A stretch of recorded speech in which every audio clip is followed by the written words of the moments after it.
Right. Good evening, everyone, and welcome to the Cabinet meeting of Wednesday, the 9th of April. Please be advised this meeting will be recorded and posted on the Council's YouTube channel. Can all those speaking please ensure you switch on your microphone before addressing the meeting, and remember to switch it off when you have finished speaking. And also, when voting, can members please raise their hand? Item 1, apologies for absence. Councillors Lollibar and Highland, Chair. Thank you. Item 2, I don't see any urgent business. Item 3, any declarations of interest?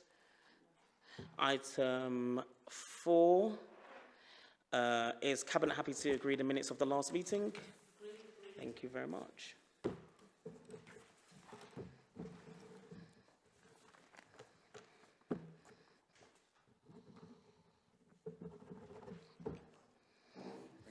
Thank you.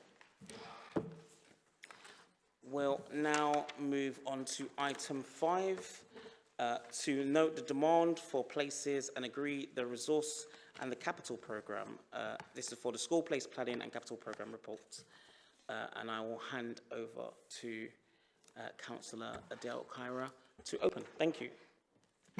Thank you, Chair. As you're aware, that it's a must on the local authorities to provide enough spaces for children and young people in education. These are all age children up to the age of 25 with special needs.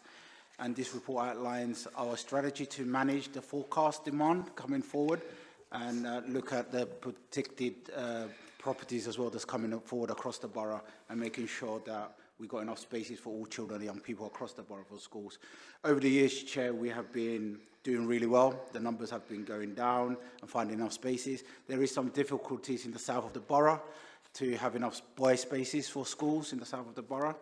But since 2023, Chair, we had 189 young people that didn't have a school place on the first day of the school.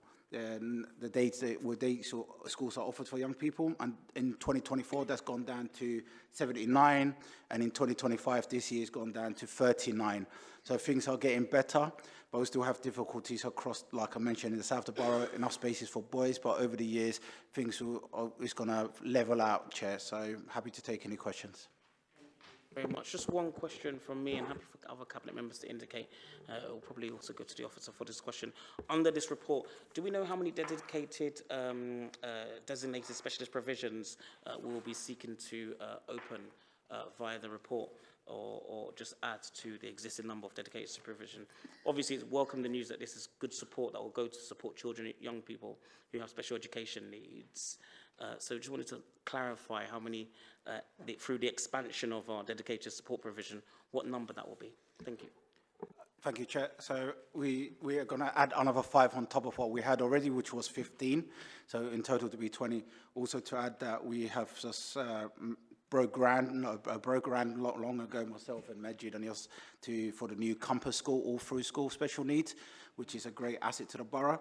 And hopefully at some point in the future, we'll also be looking at a primary school face. Brilliant, thank you. And I also remember going on or being with you and Majid as we went to break the ground. Remind me of the name, what was it called again? The new special education school that we're building. Rowan Wood, that's it, Rowan Wood. So look, it marks a new opportunity for children and young people in the borough. Obviously, we want all of our young people to have the best outcomes in the borough, especially those with special education needs. So well done to you and the team. Are members happy to agree the decisions as outlined in section 1.1 to 1.10 of the report? Thank you very much, brilliant. We'll now move on to item 6, the proposed resolution for the prohibition on borough-wide review of ice cream trading. And I will say we've had this item come to Cabinet in the past, and it's very exciting that it's here again. And I'll hand over to Councillor Smith to open on this item. Thank you. Okay, thank you. So, as the leader rightly said, this is a kind of long-standing, ongoing situation where we've had the ice cream trader and the legal representative making representations at full council. It presented us with a challenge in which we had to go out to consultation again to review some things that legally weren't done properly, although they seemed quite minor. It resulted in us having to do the consultation again. So the report that you've got sets out the outcome for the process. So of the responses we received in the month-long consultation, 64% of people were in support of the council to continue to prohibit the ice cream trading at King William Walk, with 28% opposing.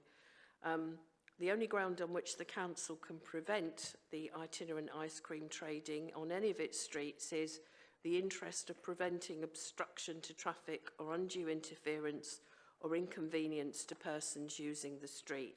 And we have had lots of complaints from residents of King William Walk in the past.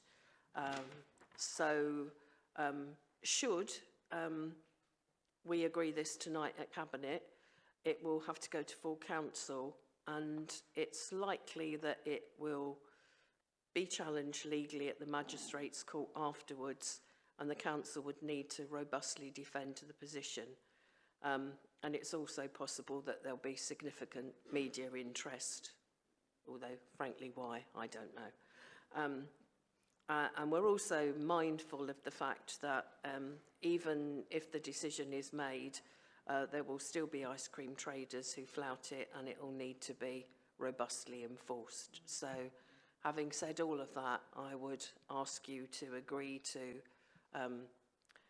go forward with the prohibition on that site. Thank you, Chair. Thank you very much, Councillor Smith. We'll move to questions. Councillor Slattery and then Councillor Taggart-Ryan. Thanks. Sorry, it's not a question actually, only to support what Councillor Smith is doing. So King William Walk is in my ward.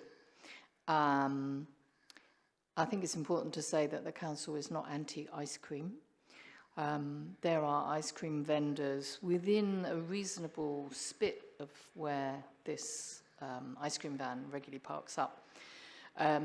It does get in the way. There are huge queues. It is very noisy, and local residents have been very upset about it. So they'll be pleased to see this, but you're quite right that it's enforcement that's going to be the challenge. Thanks.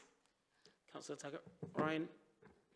I suppose my question comes to officers regarding enforcement during a period where we might be expecting a legal challenge. And if we were to escalate enforcement beyond fines, etc., would be on legal ground to have a plan for enforcement, even if we were waiting upon a court decision, if it was legally challenged again. If it was challenged, then the prohibition remains in place pending the outcome of a challenge, and that, excuse me, entitles the council to take enforcement action, but it's probably not appropriate at this stage to discuss what that enforcement action would look like and how it could be escalated.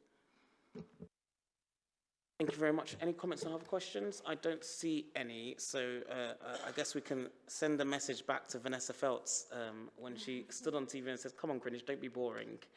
We're not banning ice creams in Greenwich in any way, shape or form. We do love an ice cream, actually. And it's nice to know that we haven't got Michael Gove writing to us again. Writing to us about banning ice cream or banning ice cream locations, even though in his own constituency had more places banned. So that was always an interesting reflection. Anyway, thank you very much, Councillor Smith, for your work on this and questions. Are members happy to agree the decisions as outlined in sections 1.1 to 1.2 of the report? Thank you very much. And we will now move on to the strategic risk register. I'll just turn to officers just to do a very slight opening on strategic risk. Thank you. Vivian. Yeah. I'll welcome Vivian up. Yeah.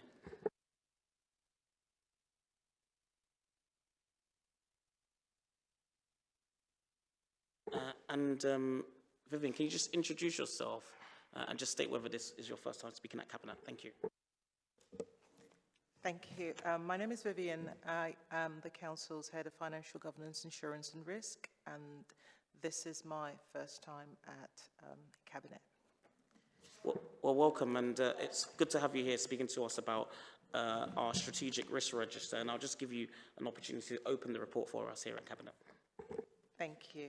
The report around the strategic risk register, the register is owned by the Council's Greenwich management team. It sets out the key risks that that could impact on the Council's ability to achieve its objectives. The register went to the Audit and Risk Management panel at the last meeting, and they had a look through to scrutinize the register as well. Compared to the last update on registers, we have no new risks to report in this time around. Key risks, obviously, for every local authority, not just Greenwich, but it's also in our register, are around finances, as everyone can imagine. That's the biggest challenge across local government. Demand and complexity for school places, and also around achieving carbon neutral. As a council, we've got robust internal controls in place to manage these risks, and we do carry out actions that are required to keep the risks mitigated. So, the report, we've got some appendices. Appendix A is the full register. There are 2 other appendices that provide a kind of summary overview. And Appendix C, I'd say the first page of that gives an overview of the top 6 risks in the council. And, yeah. Thank you very much. And then we'll now move to questions and comments. Just a comment from me, just appreciate the layout of the report. It's much more easier to understand. I guess just in terms of a question from me, can you just speak to the mechanisms that kick in to catch on to those areas that we need to focus on of risks?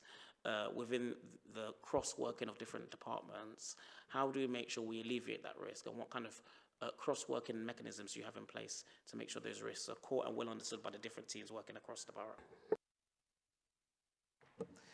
Okay, well, in terms of working collaboratively with the council, it's one of the key things that we do. So when you think about, I'd say, a risk that affects social services or adult services, for instance, the measures that we have in place, processes, require interaction with other areas across the council. So when you look at our decision reports, one of the things we do is capture comments and views on the risks, what processes we have in place from various departments. So we look at finance, we look at legal services, we look at, I'd say, housing, depending on the nature of the risk. So that's one of the ways that we do that. And of course, we have GMT who sit together, and that's the directors across each of the departments, and they consider risk areas in their individual management teams as well. They do so. So that's some of the ways that we do communicate and collaborate across the council. Brilliant, thank you. Any other questions? I don't see anyone on any other comments, and I presume, can I just ask one clarifying question? Has this managed to go to audit and risk at this stage? Yeah? Yeah, its next destination is full council. And was there any additional comments from audit and risk management? No? Okay, thank you very much. Well, in that case, are members happy to agree to this? Thank you very much, Vivian. I appreciate your time. Are members happy to agree to the decisions as outlined in section 1.1 to 1.3 of the report? Agreed. Thank you very much. And that brings our cabinet meeting to the end. Thank you so much, everyone. Have a good evening.